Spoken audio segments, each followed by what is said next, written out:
back in the 1950s, most people aren't aware of it, but there was a scientific storm in America all through the late 50s about this thing out there in space, because the astronomers were all watching it, and that was back when they weren't afraid to talk about it. It was in the science magazines. I mean, I had a subscription to, like, Popular Science, and hell, it was on the front cover of the magazine one day in, like, 1961.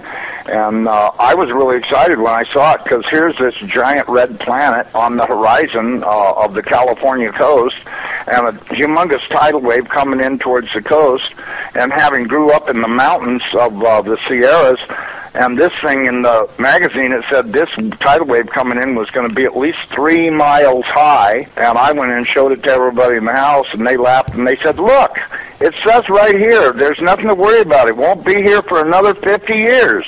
Hey, guess what? That 50 years has came and gone, and this baby's out there in the sky. They've been watching it. I watched it, and I can tell you, this thing has got so much trash coming around it. You know how we live in a solar system? We've got 9 planets and a big sun. This thing has got 7 planets and its own sun. But I believe that instead of having dirt on it like our planet does and water, I think this thing is just a big, bright reddish-orange iron ball, because it's giving off all this red iron oxide dust out into the atmosphere.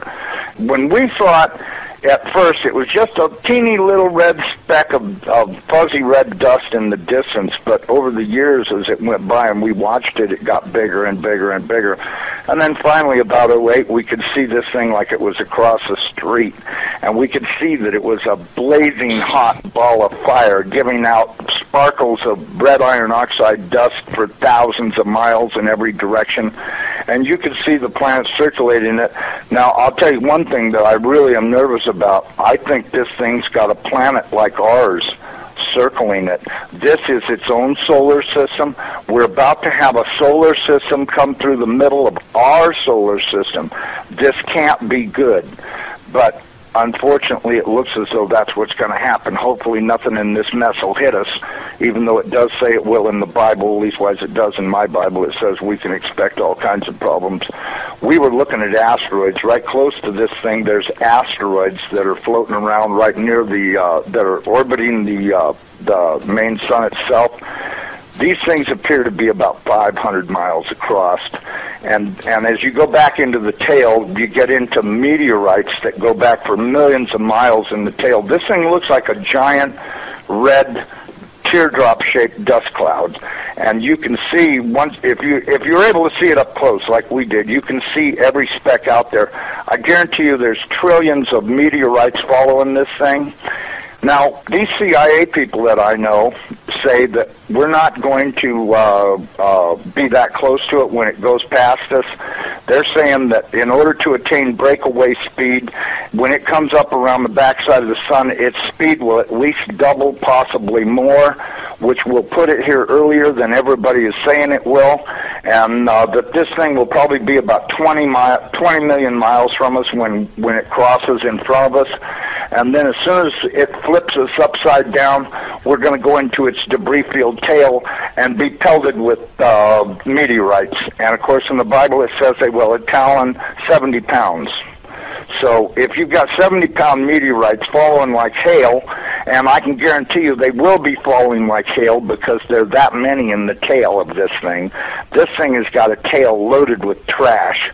I mean, it's incredible the amount of stuff that's in this thing's tail, and we're going to go right through that tail, and if it doesn't beat everything on the surface of the ground into a flat putty, I don't know what it'll take. I tell everybody, you better be at least 20, 30, 40, 50 feet on the ground and have either concrete or stone above you, because it'll break through the roof of whatever you've got if you don't. These CIA guys told me that this pole shift will probably happen from start to finish in around 28 minutes. That doesn't give you a lot of warning. When you see that thing out there in the sky, you're going to have to run as fast as you can to your underground facility, because this is going to happen so fast. Now, see, here's another thing nobody's talking about. You've got this giant iron planet that they say is 47,000 miles across, getting ready to come up past us, and when it starts to approach us, it's going to start and have real serious effects. So is it a planet or a failed star? It's not a failed star. You know, I saw this thing up close. It did not look like a failed star. It looked just like our sun. Right. Okay. Would you call our sun a failed star? No. Okay. Well, you had said planet. I wasn't sure if it was like a failed star, brown dwarf, or a full sun. So it's a full sun? It looks to me like a miniature sun, just like the one we have.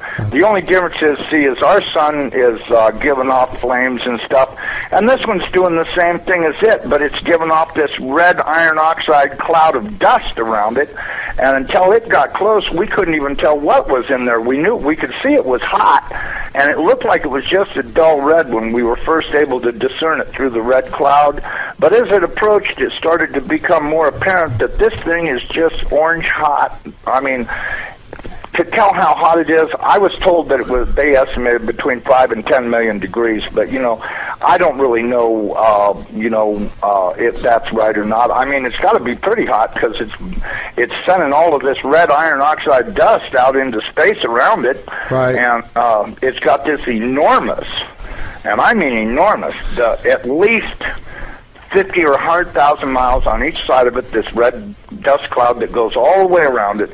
I know when we were watching it, as it started to make the upward swing to approach behind our sun, it was amazing. The red dust cloud settled down. Instead of being round, it started to settle down into a V, like wings, upside-down wings. Right. And I thought, boy, I wonder if that's where the ancient Sumerians got the idea this thing had wings, because, you know, centrifugal force is a funny thing. When it comes back up around the planet, when we see it in the sky, my guess is it's going to look like it's got wings, because centrifugal force is going to be pulling the red iron oxide dust and particles out to one side, and then as it starts to climb out and go away from us, listen, I was told that this thing's magnetic field is going to be so strong, anybody that does not have a padded lead helmet to wear will have their brain gutted for everything they ever knew, and they'll be a complete raving moron after this thing passes. They'll they won't know, they'll pee in their pants. They won't have a clue what's going on, because this thing will gut their brain. And you know, I was reading a deal in my Bible. It says that after this happens, that nobody will care because they won't be able to remember it. Well, of course, I was told by somebody the reason that is because the electromagnetic field from this thing will be so strong, because, see, as it comes up underneath of us, it's going to start and pull us toward it. And then, just like a pair of big magnets, all of a sudden it's going to lock onto us. And when it does, it's going to be like the Jolly Green Giant hit the earth in the ass. It's going to send a jolt 500 to 1,000 foot high. This is what I'm told. 500 to 1,000 foot high shock waves all the way around planet Earth. They'll be so bad that in a lot of areas that don't have good solid soil, it'll fluff it so badly that you'll practically be like you're standing in quicksand. And that this thing's magnetic field will literally gut your brain of everything. And so you may want to give some thoughts to getting you some sheet lead, build you a little lead helmet to wear, you know, like a little motorcycle helmet to protect your entire brain and the back of your neck, so that way this can't happen. Because, you know, if these guys are right about this, and I'm pretty sure they are, because I know for a fact they know what they're talking about when they say stuff. And so, you know, and it does sound reasonable to me, knowing what I do about electromagnetic energy, that this could happen. And it very easily could gut everybody's brain for everything they ever knew, and they'll stand there and pee in their pants and go, gee, what was that? And that's if they still know how to talk. And there won't be any doubt in anybody's mind, because this thing's going to look like a big red dragon, exactly like all the ancient Sumerians and the Chinese and all the rest of them that had documented this thing's passing before. It didn't look like a white ball or a snow cloud or nothing. It looked like a big red iron oxide dust cloud with a superheated star in the middle of it. And, I mean, you know, and that's what we've seen. So, you know, I don't care what anybody else says. There's a possibility. There's more than one thing out there. I watched it through the Hubble Space Telescope, and when this thing looked like it was across the street, the Hubble got cut off, and they encrypted it, and that was the end of any transmissions we had to watch. And we know that the Hubble, in order to be in the shadow of the Earth, had to be at an angle, and so that meant it was looking downward, and this thing was coming up underneath of us. And I tell you the honest to God truth, I personally think this thing is real close to us right now, but that's just my general feeling that and I'm a pretty psychic guy. I have the feeling that this thing is right close by and that we're going to see it any time. I mean, I've been doing everything I could do to get prepared for it. I'm really worried about what Jesus says. When the fig tree is putting on its leaves, know that summer is near, and I'm at your door. And that worries me more than probably anything I've read in the Bible about this whole thing, the parable of the fig tree, because everything seems to be in place for this thing's arrival. And the bad thing is, he says, I'm going to come like a thief in the night. Well, it does also say in the Bible that I'm going to make the sun go down at noontime in Jerusalem. Okay, if that's the case, there's only one thing that'll make the sun go down, not hit the horizon, go down at noontime, and that's if the planet experiences a pole shift. Okay, I got a quick question that you can probably answer really quickly and then continue from the chat room. Wants to know if you're talking about Planet X or Elenin, and I don't think, I've never thought Elenin is Planet X. Terrell's pretty stuck on that, but I think Elenin, as a result of it, it's a comet that's been kicked in. Elenin is extinction level event. Nibiru is near. Right. Does that explain it? Yeah. Okay, because listen, they've known about this thing forever. And I mean, they've known about it forever.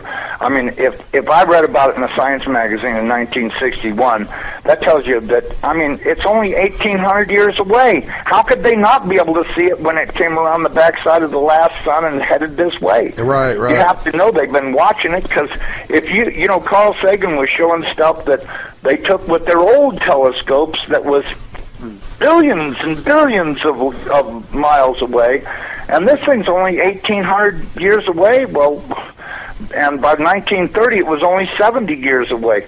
We do estimate that this thing, let me give you a thing, maybe you can figure out your own timeline. We estimated that this thing is traveling around 3,500 miles an hour, okay? That was our estimate of its speed. Now, it has been picking up speed, and that's the reason why we think it's going to arrive early, because when it comes around the backside of the sun, it's got to double that speed in order to attain breakaway speed to leave the sun and not wind up orbiting it. It's never orbited the sun in the past that we know of, so that means that it's going to have to attain breakaway speed to head back out into space. Now, you look at the NASA videos, photos, and all this other crap those morons put on the internet. This thing is coming in. It's going to, as soon as it goes around the top of the sun, it's going to go back out into space. Right. And it's going to do this really fast. When it goes past us, it's going to go past us so fast that we'll almost have no time to get ready. That's my opinion. But, just drawing it out on paper a few times and thinking about it, and I went, if this thing picks up enough speed to make breakaway speed, then that means it's going to come past us. This thing, according to what I was told, is that this thing is approximately 47,000 miles in diameter, 4 or 5 times the size of the Earth, and it'll come past us, and we won't have a lot of warning, and we won't get to see it in the sky until it's on us. I think the NASA timeline is completely off. I think this thing's going to arrive much earlier than they say it is. I know they're saying October, but, if you look at now, I was told that the poles are not shifting at 42 miles a year. They're shifting at 42 miles a day.